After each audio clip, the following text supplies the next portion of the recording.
There's a few different ways you can navigate on your motorcycle, either using GPS or the Android Auto or Apple CarPlay. So here is another device that you may want to consider if you're looking for an alternative to GPS. Let's get to it.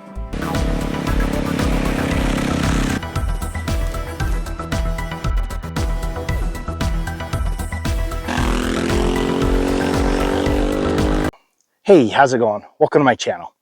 I was sent another one of these Android Auto, Apple CarPlay devices to try out, and also to contrast it to the one that, compare and contrast it to the one that I used in February. Now, I really like these devices, and there's a number of reasons for that. And one is I don't like using my phone up in a phone mount for navigation.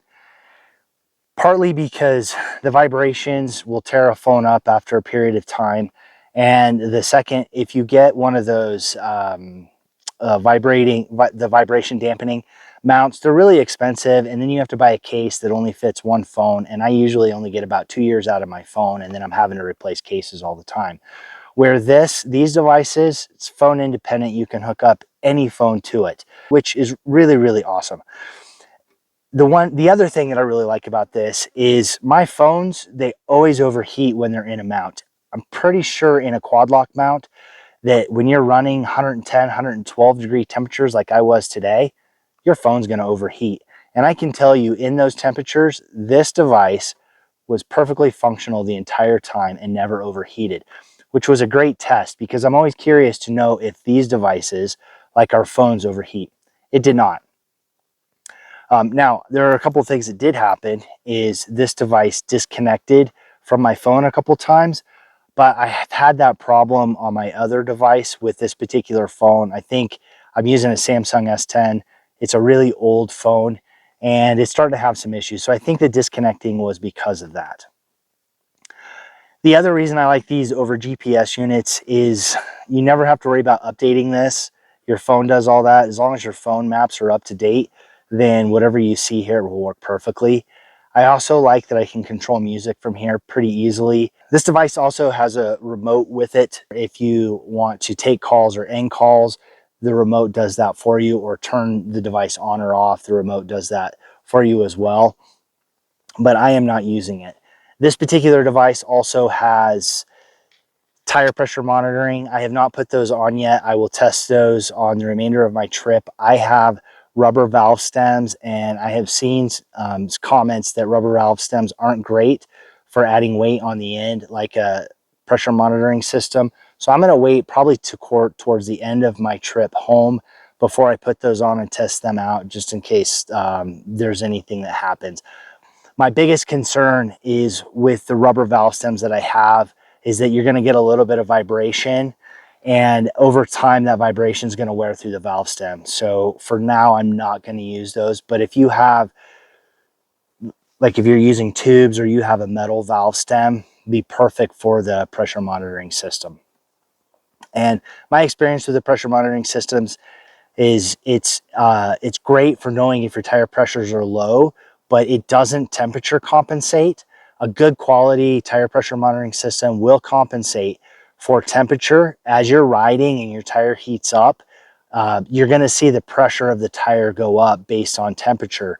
And these more basic tire pressure monitoring systems don't adjust for that. So just keep that in mind. If you decide to use one of these devices with a tire pressure monitoring system, it's not going to be temperature compensated. Now, something I did for wiring this in is I actually wired it on a switch, and this switch triggers a relay down under the seat for the battery so that I could control the power to this regardless of the status of the bike, whether the ignition was on or off. I thought this would be a very important thing to do if I want to be able to set up navigation and get going before I'm ready to ride. I can do all that here. This also solves the problem of sometimes the connection dropping out. And when that happens, you have to cycle the power to the device in order to get it to reconnect, or at least that's what I've had to do. And if it's directly wired into some sort of power lead off of the switch, then you're going to have to shut the bike down and turn it back on in order to get it to reconnect. So since I have an external switch that's powering the relay and flipping it on and off, I have the ability to shut this off from this switch. That's my recommendation for powering this up. The one thing that is a problem for me is I've got fat fingers, and these little buttons here are really hard to touch with gloves on. And I think if there was one change that I would make to this device is I would want these to be bigger. So if I'm running down the road and I need to do anything here, I might have to pull my glove off, especially if I want to change apps. Maybe I was using Pandora and I want to switch over to YouTube.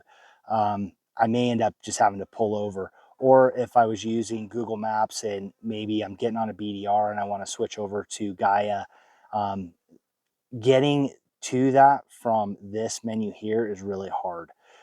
It is glove sensitive. I can touch things with my gloves and it works, but things are very small. Now, the other thing that I have found to be a problem for me is I wear glasses for distance. So anything up close, when I'm wearing my prescription glasses, I can't read this text in here. When I'm getting directions, I can't read the text either. And I have had difficulty finding settings to increase text size. I would really like to be able to do that, but so far all of these devices, they don't give you the ability to do that. All right, if you're interested in this device, I will leave a link down in the description below, especially if you're doing some comparing and contrasting. Now, one other thing I forgot to mention about this is a complete metal case, and the way that this thing mounts is extremely robust. Some of the other ones that I have seen, it's a plastic case. The mount, the ball mount, RAM mount on the back is also plastic, where this is all metal. And I just think over the lifetime of this, it's going to be much more robust. It's not going to vibrate and break off. It's going to last much longer. I really, really like this type of navigation.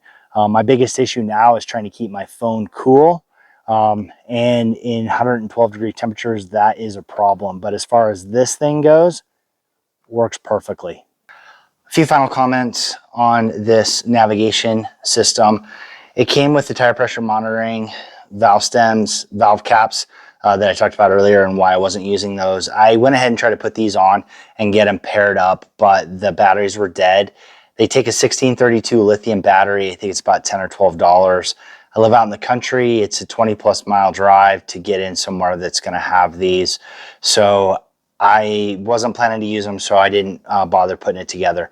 The menu for setting it up and binding it seems very straightforward.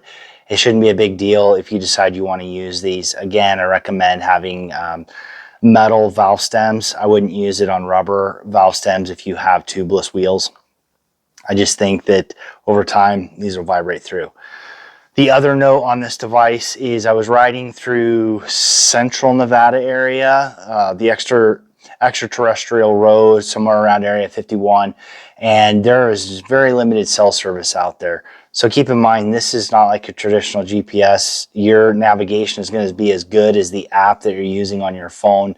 So you need to download maps if you're going to be in areas that don't have cell service or have a subscription navigation service like Gaia. At least that map, if you're using a subscription, you can download the maps from there and use offline navigation. I had already pre-programmed in where I wanted to go, so Google Maps does okay if it's pre-programmed, at least keeping you on the road. I couldn't find anything else. I couldn't do any searches if I needed to find gas stations. So just keep that in mind. Your limitation is going to be whatever your phone is with and without cell service, unless you have a backup app. If you have used these before, let me know what your experience has been. Let me know which ones you're using. I know hardwiring these into a bike isn't everyone's preferable way of doing it. I've seen some other devices that use USB plugs, so you're not having to hardwire it.